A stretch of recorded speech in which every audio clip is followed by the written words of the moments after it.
김건희 여사 특별검사팀이 공천 개입 의혹의 핵심 인물인 명태균 씨를 오늘부터 이틀간 불러서 조사합니다. 특검에 처음 출석하는 명 씨가 어떤 진술을 할지도 관심인데요. 취재기자 연결해서 들어보겠습니다. 안동준 기자. 네, 서울 광화문에 있는 김건희 특검 사무실 앞입니다. 네, 명태균 씨 소환 조사 내용부터 자세히 짚어주시죠. 네, 특검은 오늘 오전 10시 윤석열 전 대통령 부부 공천 개입 의혹과 관련해 명태균 씨를 뇌물공여 혐의 피의자 신분으로 소환했습니다. 명 씨는 특검에 출석하면서 오늘과 내일 특검 조사에서 진실이 무엇인지 자신도 확인해보고 싶다고 밝혔습니다. 발언 직접 들어보겠습니다. 소명할 게 뭐 있습니까? 제가 살아왔던 8년을 다 제출했었는데 제가 거짓말할 게 있겠습니까?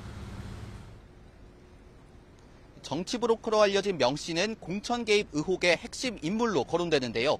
지난 2022년 20대 대통령 선거 당시 윤 전 대통령 부부가 명 씨로부터 무상으로 여론조사를 받은 대가로 같은 해 치러진 국회의원 보궐선거에 김영선 전 의원을 공천받도록 했다는 게 의혹의 핵심입니다. 앞서 윤 전 대통령이 명 씨와 통화해서 당시 공천관리위원장이었던 윤상현 의원에게 김 전 의원의 공천을 한 번 더 이야기하겠다는 취지의 녹취가 공개되며 논란이 일었습니다. 지난 28일 특검에 출석한 윤상현 의원은 해당 통화가 이뤄진 날짜에 윤 전 대통령과 통화해 김 전 의원 공천에 대해 논의했다고 진술했습니다. 특검이 결정적 진술을 확보한 만큼 명 씨에 대한 연 이틀 조사를 통해 혐의 다지기에 주력할 것으로 보입니다. 네, 해당 의혹의 또 다른 핵심이 바로 윤 전 대통령인데 체포영장이 발부되면 실제 조사가 가능할까요? 네, 영장이 발부된다고 해도 실제로 조사가 이루어질 가능성은 적다는 게 중론입니다. 윤 전 대통령이 건강상 이유를 들어 이 재판과 조사 요구에 응하지 않고 있기 때문인데요. 앞서 내란 특검도 구속된 윤 전 대통령 조사를 위해 3차례 인치를 지휘했지만 모두 실패했습니다. 윤 전 대통령을 특검에 인계하기 위해서는 교도관들이 윤 전 대통령을 끌어내야 하는데 당시 구치소 측은 물리력 행사에 대한 어려움을 호소하기도 했습니다.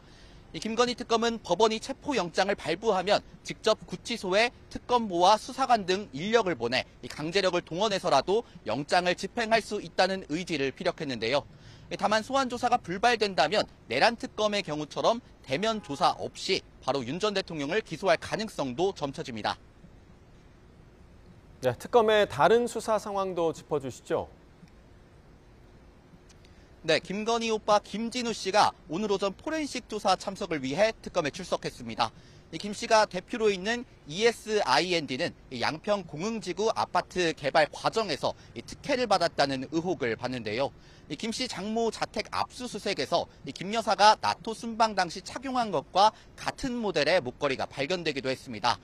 건진법사 청탁 의혹과 관련해선 어제 구속됐던 윤영호 전 통일교 세계본부장이 오후 2시 구속 이후 첫 조사를 받을 예정인데요.